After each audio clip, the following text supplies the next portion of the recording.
पंडित जी के मंत्रों की आवाज से सारा शादी का माहौल एक तरफा हो गया। वर वधू दोनों ही फेरों के लिए खड़े हुए और धीमे कदमों के साथ फेरे शुरू हुए।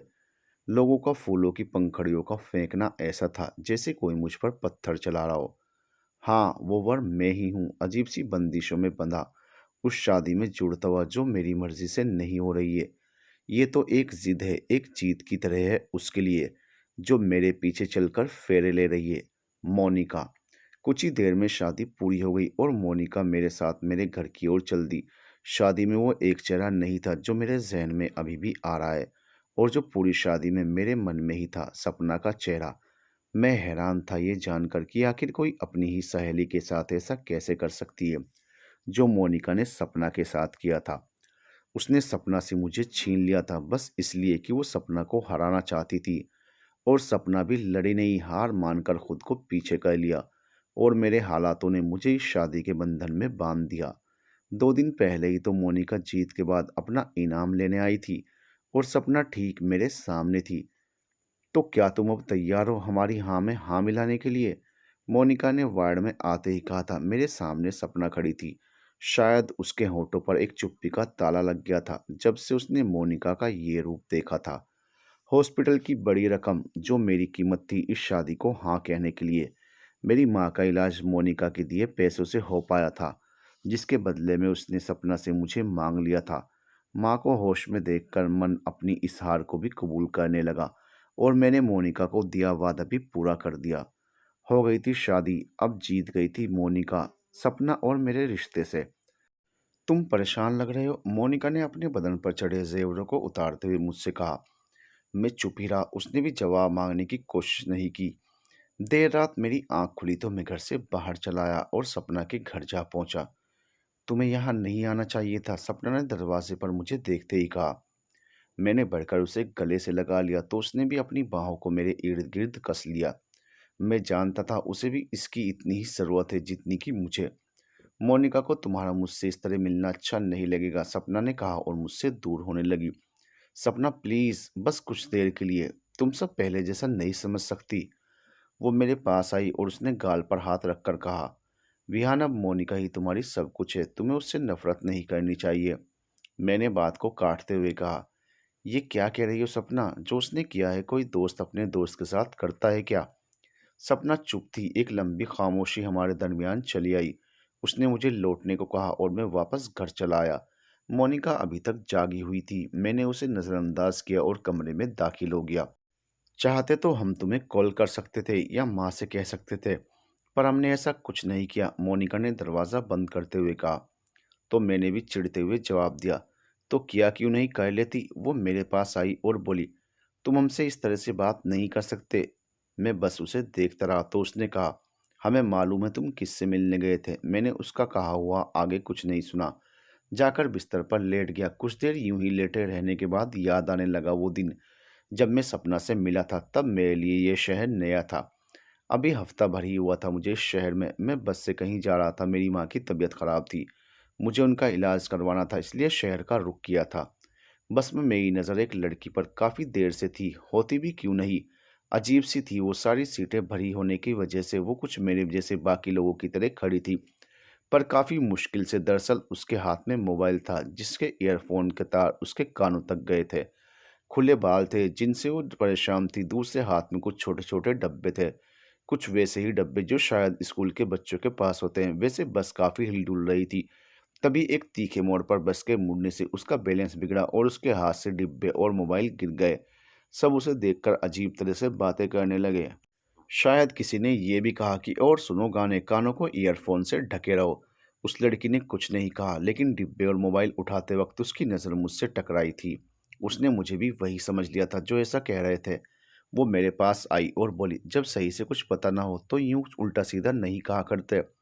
ये कहकर उसने लीड को मेरे कानों में ठूंस दिया और कहा, खुद सुनो कि क्या सुन रही थी मैं। मैंने सुना तो जाना, वो कोई बिजनेस मॉडल की ऑडियो थी। फिर उसने वापस अपनी जगह पर खड़े होते हुए कहा, लेकिन खुद से इतना प्रेशर है कि खुद को देखने की भी फुर्सत नहीं है, ऊपर से ये लोग।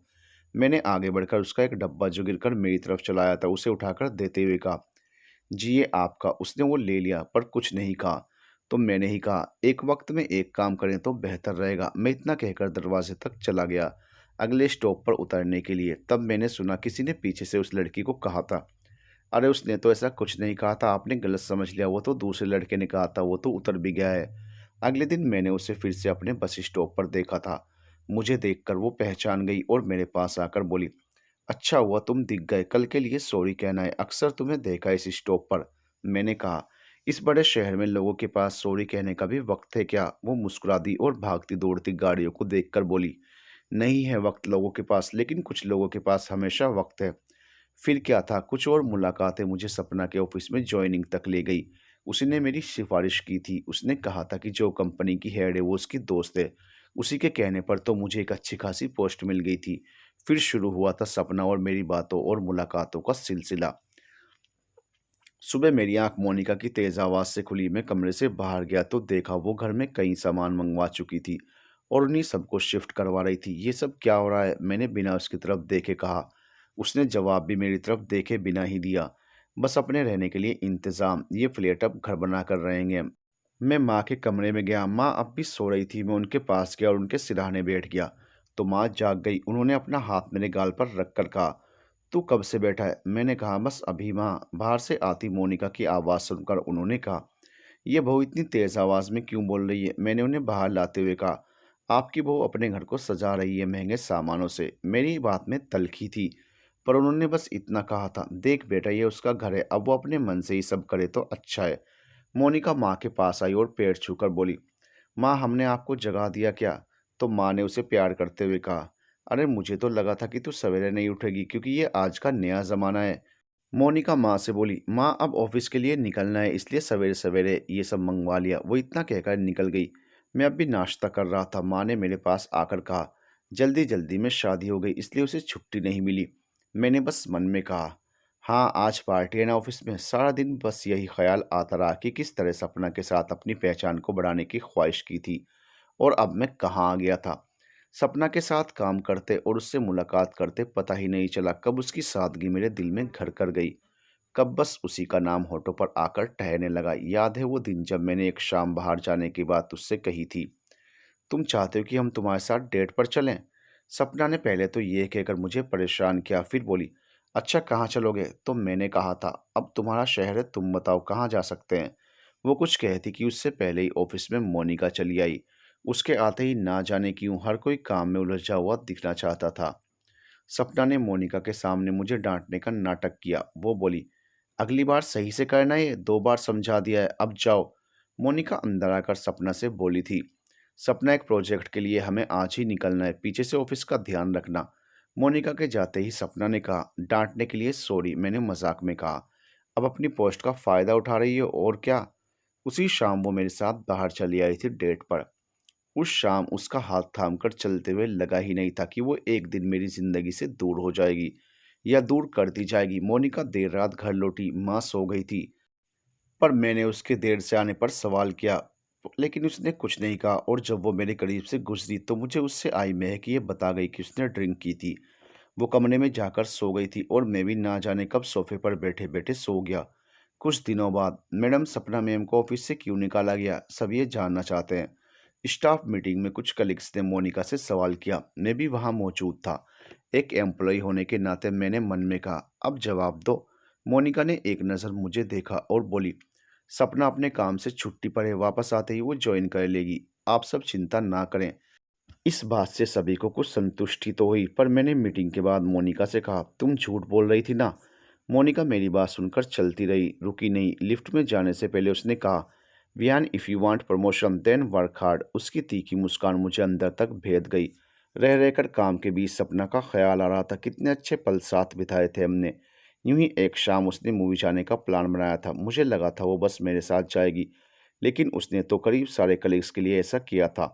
लेकिन जब मैंने उससे कहा, मैं सोच रहा था कि मूवी के लिए सिर्फ हम दोनों जाते, वो ये सुनकर कुछ पल चुप रही और मुझे देखती रही। फिर बोली, ये मूवी प्लान हम दोनों के लिए नहीं है। मैंने हैरान होकर पूछा था, तो हम लोग कहाँ जाएंगे? उसने कड़क अंदाज में कहा था, यहीं ऑफिस में रहेंगे। लेकिन क्यों? मैंने पूछा तो उसने कहा, बस ऐसे ही। वो कभी अपना प्लान जाहिर नहीं करती थी। उस शाम हम दोनों ऑफिस में अकेले थे और बचा हुआ काम निपटा रहे थे। वो अपने केबिन में थी और मैं अपनी टेबल पर। तभी वो आई और बोली, चलो आओ मेरे साथ। मैं उसके साथ चल दिया। लिफ्ट में आने के बाद मैंने पूछा, हम कहाँ जा रहे हैं? उसने मेरी तरफ देखकर कहा, कभी चंद्र ग्रहण देखा है? मैंने हैरानी से और हंसते हुए कहा, तो क्या तुम मुझे ये दिखाने ले जा रही हो? कुछ देर बाद हम बिल्डिंग की छत पर थे। एक तरफ आकर हम बैठ चुके थे। सपना मेरे साथ थी। हल्की ठंड थी और हवाओं से ज्यादा ठंड लग रही थी। कुछ देर में हमने चांद के बदलते रंगों को देखना शुरू किया। उस बीच सपना मुझे बहुत कुछ बताती रही, जैसे चंद्र ग्रहण क्या है या कैसे होता है। उस पल क्या हुआ था मुझे नहीं मालूम, लेकिन हवाओं के साथ हरकत करती उसकी लटें बहुत आकर्षक थी। मैंने उसके हाथ को थाम लिया तो वो चुप होकर बस बैठी रही थी, और उसके मुलायम हथेली का एहसास मेरे मन में सिहरन बनकर दौड़ता रहा।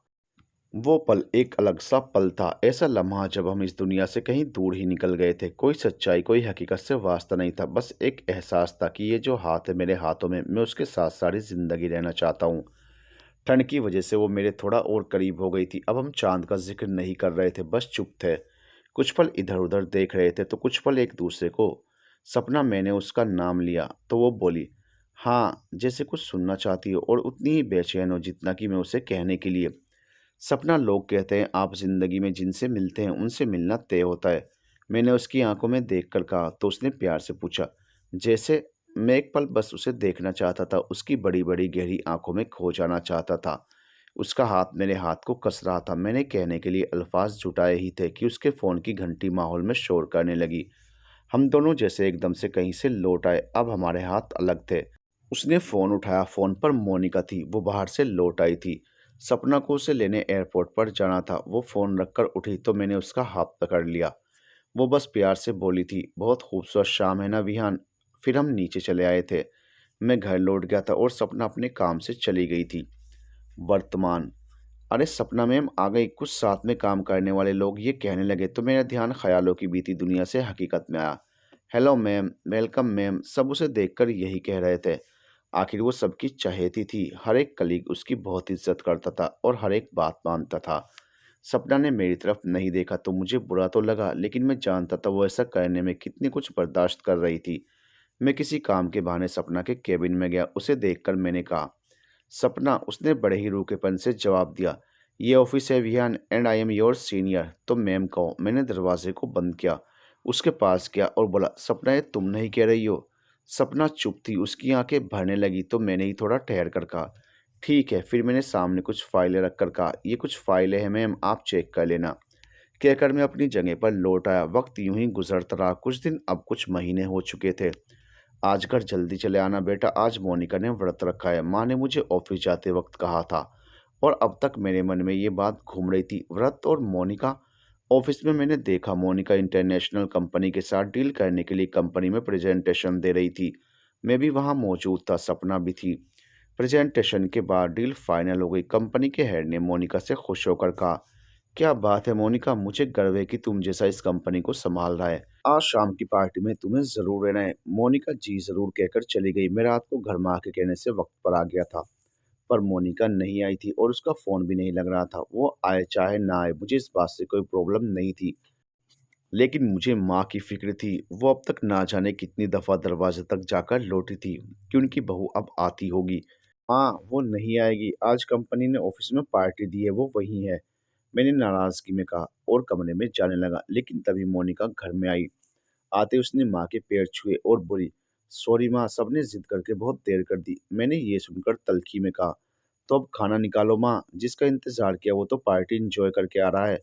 मुझे लगा था कि मोनिका ने पार्टी में व्रत तोड़ ही दिया होगा। माँ ने कहा, नहीं, अभी बहू का व्रत है। फिर उन्होंने मोनिका से कहा, छत पर चलो बहू, मैं पूजा की थाली लेकर आती हूँ।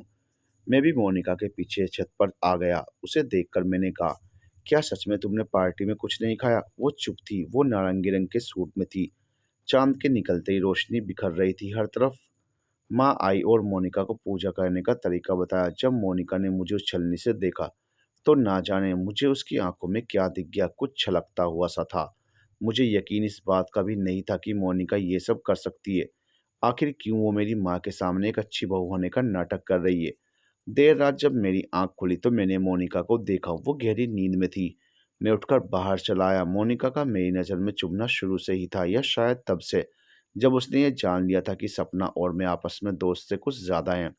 ऐसा ही एक दिन था वो जब सपना मेरे साथ बैठी थी। वो लंच टाइम था। आज सपना मेरे लिए गाजर का हलवा लेकर आई थी।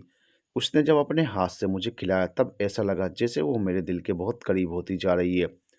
उस पल मैंने उसे खिलाने के लिए निवाला उठाया और उसे खिलाने लगा कि तभी केबिन में मोनिका चली आई। सपना और मैं फौरन हरकत में आए और खड़े हो गए। मोनिका ने ये सब देखकर थोड़े गुस्से में कहा था, ये ऑफिस है सपना, कोई प्राइवेट रूम नहीं। सपना चुप थी और मोनिका उसे सुनाया जा रही थी। मैंने आगे बढ़कर कहा, मैम इसमें सपना की कोई गलती नहीं है। दरअसल मेरे आगे कहने से पहले ही मोनिका ने तेज आवाज में कहा, तुम्हें सवाल जवाब करना बहुत पसंद है क्या? आए दिन लोगों के लिए बहस करते दिखते हो तुम। और हाँ सपना, आगे से ध्यान रखना। इस बात के बाद तो कुछ ऐसा हुआ कि मोनिका ने सपना को हर बार मुझसे दूर ही रखा, जैसे कभी उसे शहर के बाहर कोई काम दे दिया या कभी हमेशा सपना को अपने साथ ही रखा ताकि सपना और मैं मिल ना सकें। फिर कुछ ऐसा हुआ जो मोनिका को मुझसे जोड़ गया। माँ के ऑपरेशन के लिए डॉक्टर ने तारीख दी थी जिसके लिए मैं पैसे जोड़ रहा था। उस शाम ऑफिस में सपना और मोनिका की बहस को सबने सुन लिया था। वो बहस किस बात पर थी ये मैं उस पल नहीं जान पाया था, पर उस दिन मैंने सोच लिया था कि मैं सपना से अपनी ज़िंदगी में आने के लिए पूछूंगा। सपना ऑफिस की बालकनी में अकेली खड़ी थी जब मैं उसके पास गया था। सपना, मुझे कुछ कहना है। उसने मुड़कर मुझे देखा और कहा, विहान मत मांगो कुछ ऐसा जो मैं तुम्हें दे ना सकूं। मुझे बस मेरी सपना चाहिए। मैंने ये कहकर उसका हाथ थाम लिया तो उसने कहा, ऐसा मत करो विहान, मोनिका नहीं चाहती कि। मैंने उसकी बात काटते हुए कहा, क्या सपना, आखिर वो क्यों फैसला करे? सपना ने कहा, तुम मोनिका को नहीं जानते, वो हमारी दोस्त है। हाँ थोड़ी स्ट्रिक्ट है लेकिन सिर्फ इसलिए क्योंकि उसे वो ज़िंदगी कभी नहीं मिल सकी जिसकी उसने तमन्ना की थी। वो हमारी दोस्त है और अगर उसे हमारी कोई बात परेशान करेगी तो हम उस बात को ख़त्म कर देंगे। वर्तमान। मोनिका के कमरे के बाहर आने से मेरा ध्यान ख्यालों से लौट आया। वो किचन में गई और पानी पीकर कमरे में लौट गई। मुझे उससे नफरत है, अपने मन में मैं यही कहता रहा था, लेकिन हुआ भी कुछ ऐसा ही था जो मुझे उससे नफरत होने लगी थी। मोनिका सपना से जलने लगी थी, पहले इस बात से कि सपना और मैं दोस्त से ज़्यादा थे, और बाद में इस बात से जब सपना ऑफिस में सबकी चहेती बन गई थी। इसलिए उसने इसका बदला सपना से ले लिया, मुझे उससे अलग करके। और ये सब बहुत जल्दी में हुआ। सारे हालात मेरे और सपना के खिलाफ थे और मोनिका के साथ। एक दिन मोनिका मेरी माँ को घर लेकर आई थी। मैं अपनी माँ के साथ उसे देखकर चौंक गया था। मैंने हड़बड़ाहट में कहा था, माँ आप ठीक हो? आप मोनिका मैम के साथ कैसे? माँ को नहीं मालूम था कि वो कौन है और ना ही मोनिका को ये पता था कि वो मेरी माँ है। मोनिका को तो वो रास्ते में मिली थी। मोनिका ने उनकी अनजान बनकर मदद की थी। तब मोनिका के जाने के बाद कहाँ पता था कि वो हमेशा के लिए आने को आई है।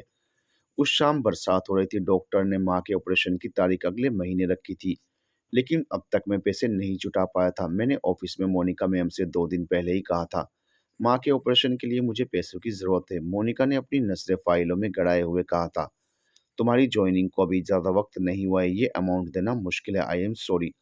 मैं उस रात निराश होकर घर लौटा था। ना सपना मेरे पास थी, ना और कोई जिसके कंधे पर सर रखकर मन को शांत करता। अगली ही रात बरसात के बीच अचानक ही माँ की तबीयत बिगड़ गई। आनन फानन में उन्हें लेकर हॉस्पिटल पहुंचा था। वहां डॉक्टर ने तुरंत ऑपरेशन करने के लिए कह दिया, लेकिन वो कैसे हो पाता? उन्होंने फार्म देकर कहा कि बिल काउंटर पर जमा करवा दूं। वो कागज का टुकड़ा थामे मैं काउंटर तक बहुत सहम कर गया था। काउंटर पर रखा फ़ोन जैसे मुझे देख रहा था। मैंने एक फ़ोन किया और बोला, सपना मैं हॉस्पिटल में हूँ, फीस जमा करनी है। सपना कुछ देर में आ गई थी, लेकिन वो भी मेरी तरह परेशान थी। डॉक्टर ने एक बार फिर पूछा, आपने फीस जमा कर दी है तो हम ऑपरेशन कर सकते हैं। उनकी इस बात का कोई जवाब नहीं था मेरे पास। मेरे सारे बदन का खून जैसे सूखा जा रहा था। मैंने डॉक्टर को कुछ कहना चाहा कि मेरे पीछे से एक आवाज़ आई, पैसे दिए जा चुके हैं, ऑपरेशन शुरू कीजिए आप। मैं पलटा तो देखा सामने मोनिका थी। ऑपरेशन हो चुका था, माँ खतरे से बाहर थी। मोनिका जा चुकी थी। मैंने सपना से पूछा था, क्या तुमने उसे कहा था इसके लिए? तो सपना ने कहा था, नहीं विहान, जब तुमने कॉल किया था तब वो फ़ोन मुझसे पहले मोनिका ने उठाया था। माँ के घर आ जाने पर मोनिका ने सपना और मेरे सामने अपनी बात रखी थी। मोनिका ने कहा था, विहान ये कोई एहसान नहीं था। मैं उसे सुनता रहा और वो आगे बोली, हमें तुम्हारी माँ से अपनापन मिला है और हम उन्हें अपनी माँ मानना चाहते हैं। मैंने कहा था, क्या मतलब? मोनिका ने अपनी बात रखते हुए कहा था, तुम्हें हमसे शादी करनी होगी और यही है उस रकम की कीमत। हम तीनों के बीच एक चुप्पी छा गई थी। इस चुप्पी को तोड़ते हुए सपना ने कहा था, ये गलत है मोनिका, तुम सही नहीं कर रही हो। मैं जॉब छोड़कर जा रहा हूँ, आपके पैसे मैं लौटा दूंगा। मैं ये कहकर जाने को हुआ तो मोनिका ने कहा, तो हम ये मान लें कि तुम अपनी माँ से उतना प्यार नहीं करती जितना जताते हो। सपना ने मोनिका के सामने आकर कहा था, तुम्हें मुझसे प्रॉब्लम है तो मुझे कुछ कहो। मोनिका, इस तरह बातों का खेल मत खेलो। कौन खुश रहेगा इस शादी से? हम खुश रहेंगे। मोनिका ने एक तीखी हंसी हंसते हुए ये कहा था। मोनिका ने जो कहा था मैंने वो किया था। मेरी माँ को तो जैसे मनचाही ख्वाहिश मिल गई थी। उन्हें मोनिका पहले ही पसंद आ गई थी, लेकिन वो ये बातें नहीं जानती थी कि ये रिश्ता किन हालातों और शर्तों पर बना है। कुछ महीने बाद, ये प्रमोशन तो तुम्हें किसी खास की सिफारिश से मिला है, ऐसा एक कलीग ने मुझसे कहा तो मैंने जवाब दिया, नहीं यार, मेरी मेहनत है। सामने ही मोनिका थी, बाकियों के साथ आज ऑफिस में पार्टी थी।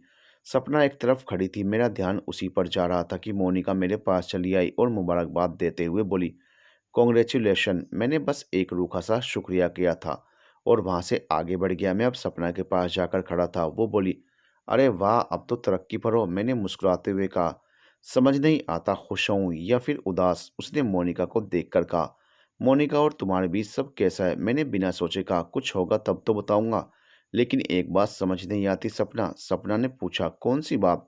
तो मैंने कहा, मोनिका माँ की नज़र में इतना अच्छा क्यों बन रही है? उसने पार्टी में जाने के बाद भी अपना करवा चौथ का व्रत नहीं तोड़ा था। ये सब वो किसे दिखाने के लिए कर रही है? सपना खामोश रही। वो मोनिका को जाते हुए देख रही थी। अब मोनिका पार्टी से जा चुकी थी। सपना ने संजीदगी से कहा, जो भी होता है विहान अच्छे के लिए होता है। मोनिका बचपन से ही अकेली रही है। उसकी माँ नहीं रही थी, चली गई थी। पिताजी अपने बिजनेस में इतना घुले रहे कि कभी अपनी बेटी के लिए वक्त नहीं निकाला, और इस वजह से मोनिका ने कभी खुश रहना, हंसना, मुस्कुराना नहीं जाना। सपना ने आगे बढ़कर मेरे हाथ पर अपना हाथ रख दिया और कहा, मोनिका हमेशा से जिद्दी रही है। अपनी चीज़ उसने कभी खुद से दूर जाने नहीं दी है, और जो चीज़ उसे अच्छी लगी उसे पाने के लिए उसने सब कुछ किया है। तो तुम्हें उससे कोई शिकायत नहीं? मैंने पूछा तो उसने मेरी तरफ देखकर कहा, विहान, मैं उसे बचपन से जानती हूँ, वो बिल्कुल भी बुरी नहीं है, पर ये जो उसने किया है उसे बुरा बनाता है। हम जानते हैं, लेकिन वो सच में तुम्हारी माँ को अपनी माँ मानती है। तुम कोशिश करो, तुम्हें वो अच्छी लगने लगेगी। उसे समझने की कोशिश करो। मोनिका को जलन होती है, उसकी यही कमी है। एक बात और सुनो, सपना ने जाने से पहले कहा, अगर वो तुम्हारे लिए जलने लगी थी या जलती है तो मान जाओ बात को कि वो तुम्हें बहुत पसंद करती है। बस उसे प्यार करना नहीं आता, शायद तुम सिखा दो। और तुम्हारा क्या सपना? मैंने कहा तो वो बस मुस्कुरा भर दी और चली गई। मैं देर रात घर लौटा तो देखा मोनिका कमरे में नहीं थी। माँ को देखने गया तो पाया मोनिका माँ की गोद में सर रखे लेटी थी और माँ उसे प्यार से थपकी दे रही थी। मैं वहीं ठहर गया और उनकी बातें सुनने लगा। हमें बहुत खुशी है माँ कि हमारी माँ के बाद हमें आप जैसी माँ मिली। मोनिका ने ये कहा तो माँ ने उसे प्यार से दुलार किया। तू बहुत अच्छी बेटी है, हर माँ को नाज होगा तेरे जैसी बेटी पाकर। मुझे भी नाज है तुझ पर। मेरा मन कुढ़ने लगा, क्योंकि मोनिका ने इस शादी के लिए जो शर्त रखी थी उसके बारे में माँ नहीं जानती थी, इसलिए वो उसे इतना अच्छा समझ रही थी। हमने बहुत से लोगों का दिल दुखाया है माँ। मोनिका ये कहकर रोने लगी तो माँ ने उसे गले से लगा लिया। मैं किचन में चला गया। बर्तनों की आवाज़ से मोनिका बाहर आई। मुझे देखकर बोली, आओ खाना लगा दें। कहकर उसने माँ को भी आवाज़ देकर बुला लिया। हम तीनों साथ खाने को बैठे थे। रात जब सोने को हुआ तो देखा मोनिका बालकनी में अकेली खड़ी थी, अपने हाथ में अपना फ़ोन लिए। उसके फ़ोन की घंटी बजी तो उसने फ़ोन उठाकर कहा, पापा आप आ रहे हैं क्या? कुछ देर उसने फ़ोन कान से लगाए रखा, फिर अंत में निराशा भरी आवाज़ में कह रही थी, सॉरी, हम आगे से इस तरह आपको कॉल नहीं करेंगे। फ़ोन कट जाने के बाद भी कुछ देर मोनिका ने उसे कान से लगाए रखा, फिर बालकनी की रेलिंग से लगकर खामोश खड़ी रही। वो बहुत दुखी दिख रही थी, पर मैं उठकर उसके पास नहीं गया। आज ऑफिस में बहुत चहल पहल थी, सब पर काम का बोझ बढ़ा हुआ था। शाम को जब मैं मोनिका के केबिन में कुछ फाइलें देने दाखिल हुआ तो देखा वो कुर्सी पर बैठे हुए टेबल पर सर टिकाए थी। मैं नज़दीक गया तो देखा उसके हाथ में पेन था, कुछ कागज़ उसके आगे पड़े थे। जाहिर था वो थकान से सो गई थी। वापस मुड़ने से पहले मेरा ध्यान उसके चेहरे पर जाकर ठहर गया। उसके बाल चेहरे पर बिखर आए थे। मैंने हाथ बढ़ाकर उन्हें हटाने की कोशिश की कि तभी दरवाजे से किसी ने झांक कर कहा, मोनिका मैडम, आप रेडी हैं क्या? उसकी आवाज़ से मोनिका उठ गई। मैंने दरवाजे पर खड़ी उस लड़की से कहा, दस्तक देकर अंदर आना चाहिए ना। मोनिका ने उसकी बात सुनी और उसके जाने के बाद मुझसे कहा, तुम यहाँ क्या कर रहे हो? मैंने फाइलें दिखाकर कहा, ये देने आया था बस। मैं जाने लगा तो उसने कहा, हम 2 दिन के लिए शहर से बाहर जा रहे हैं। मैं मुड़ा तो उसने कहा, ऑफिस का काम है, माँ से कह देना। वैसे हमने पहले ही कह दिया है। वो मेरे सामने से चलकर गुजर गई। आज मोनिका अलग अलग सी थी। उसने अपने आप को काम में झोंक दिया था, ना जाने क्यों, लेकिन मुझे उसकी फिक्र होने लगी। 2 दिन बाद वो लौटी तो उसे देखकर ना जाने क्यों अच्छा सा लगा। माँ ने तो उसे गले लगाकर कहा, तेरे पीछे ये घर अच्छा ही नहीं लगता। उस रात जब मोनिका को जागा देखा तो मैंने कहा, अब तक जागी क्यों हो? उसने लैपटॉप पर उंगलियों को चलाते हुए कहा, बस थोड़ा काम बाकी है। मैंने कमरे में जाते हुए बिना उसकी तरफ देखे कोशिश करके कह दिया कि तुम्हें अपने लिए भी वक्त निकालना चाहिए। वक्त गुजरता रहा और आदत सी हो गई। सपना और मैंने दोस्ती कर ली थी। अब हम उस तरह भी खुश थे, लेकिन अब कुछ तो था जो बदलने लगा था। सपना की बातों से मुझे मोनिका के बारे में जानने को मिलता तो मोनिका के लिए मेरे मन में नफरत की दीवारें गिरने लगती। ऑफिस कैंटीन में सपना ने मुझसे कहा था, मोनिका शादी के बाद बदलने लगी है विहान, तुम क्या कहते हो? मैंने भी उसकी हाँ में हाँ मिलाई तो उसने चुटकी लेते हुए कहा, अरे वाह, लगता है अब मोनिका का असर होने लगा है। मुझे मुस्कुराता देखकर वो मुझे छेड़ने लगी तो मैंने कहा, कल वो किचन में थी, बेचारी हलवा बनाने की कोशिश कर रही थी, इंटरनेट पर देखकर। वो सब कर रही थी लेकिन उससे बना नहीं था। मैं ये सब देख रहा था। सपना ने पूछा, तो उसने बनाया या नहीं? मैंने मुस्कुरा कर कहा, माँ ने उसे सिखाया तब बना। लेकिन सपना, मैंने बाद में किचन में जाकर उसका पहले बनाया हुआ हलवा चखा था, जो खाने लायक या खिलाने लायक तो नहीं था, लेकिन सच कहूँ तो मुझे वही सबसे ज़्यादा अच्छा लगा। मेरे ऐसा कहने पर सपना एक मुस्कान लिए मुझे देखती रही। मैंने पूछा, क्या हुआ? ऐसे क्यों देख रही हो? तो उसने मेरे गाल पर हाथ मारते हुए कहा, तुम समझे नहीं, अरे अब वो तुम्हें अच्छी लगने लगी है क्योंकि वो बहुत अच्छी है। देखो, इंसान गलती करता है विहान, और यही गलतियां इंसान को इंसान बनाती हैं। उस शाम घर लौटा तो मोनिका मेरा ही इंतजार कर रही थी। मैं कमरे में गया तो मोनिका ने पीछे से कहा, विहान। मैं मुड़ा तो उसने बहुत ही संजीदगी से कहा, तुम हमें छोड़ दो, तलाक दे दो। मैं हैरान होकर उसे देखने लगा तो वो बोली, हमने गलत किया, तुम्हें और सपना को अलग किया, एक माँ को धोखे में रखा है हमने। ये कहकर उसकी आंखें भरने लगी। वो आगे बोली, स्वार्थी हैं हम, सिर्फ अपना सोचते हैं। हमें ये हक नहीं कि हम इस परिवार का हिस्सा बने, तुम्हारे और तुम्हारी माँ के साथ रहें। सारी रात मोनिका सोई नहीं। कहने को मैं भी लेटा हुआ था पर आंखों में नींद नहीं थी। हवा से हिलते बालकनी के पर्दे पर नजर ठहरकर मोनिका की कही बात दोहरा रही थी, छोड़ दो मुझे, तलाक दे दो। मैंने मोनिका की तरफ करवट ली तो देखा मोनिका सीधी लेटी हुई सामने देख रही थी। उसकी आंखें भरी हुई थी। कुछ पल बस ऐसे ही मैं उसे देखता रहा। उसने मेरी तरफ चेहरा किया तो मुझे जागा हुआ देखकर वो उठकर कमरे से बाहर चली गई।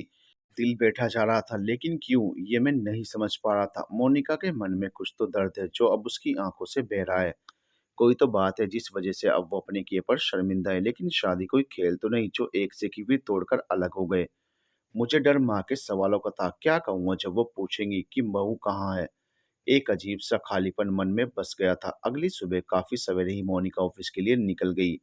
मैं भी आज बिना नाश्ता किए ऑफिस चला आया था। मुझे इतनी जल्दी ऑफिस में देखकर मोनिका ने कहा, नाश्ता नहीं किया विहान, जो इतनी सवेरे यहाँ आ गए? मैंने अपना सामान टेबल पर रखते हुए कहा, बस सोचा वक्त का ज्यादा से ज्यादा इस्तेमाल करूं। वो अपने ऑफिस में जाने से पहले मेरे पास आई और बोली, प्रमोशन तुम्हें किसी की सिफारिश से नहीं मिला है, ये याद रखना। उसके चेहरे पर एक हल्की सी मुस्कान थी। मेरे कंधे पर हाथ रखकर उसने ये कहा। शायद एक भरोसा मिला था उसके ऐसा करने से। सारा दिन यूं ही निकल गया। शाम के वक्त सपना ने कुछ बात करने को मुझे बुलाया। मैं पहुंचा तो देखा वो ऑफिस की छत पर अकेली खड़ी थी। क्या हुआ सपना, क्या बात है? मैंने सपना से कहा तो वो बोली, अरे क्या बात है, क्या तुमने ही तो मुझे बुलाया है? मैंने हंसते हुए कहा, अच्छा मजाक करती हो? मेरे कहने के बाद मेरे ही पीछे से मोनिका ने आगे आकर कहा, हमने बुलाया है दोनों को। सपना और मैं चुप थे। मोनिका हमारे बीच आई और उसने कहा, सपना, हमें तुम दोनों से माफी मांगनी है। हमने जो किया वो बहुत गलत किया। सपना उसके पास गई और बोली, नहीं मोनिका, तुमने गलत नहीं किया, हमें शिकायत नहीं है तुमसे। मोनिका ने ठहर कर कहा, हम विहान से अलग हो रहे हैं, हम वो परिवार डिजर्व नहीं करते। एक इतनी अच्छी माँ के साथ रहकर हमने जाना कि असल रिश्ते यूं शर्तों पर नहीं बनाए जाते।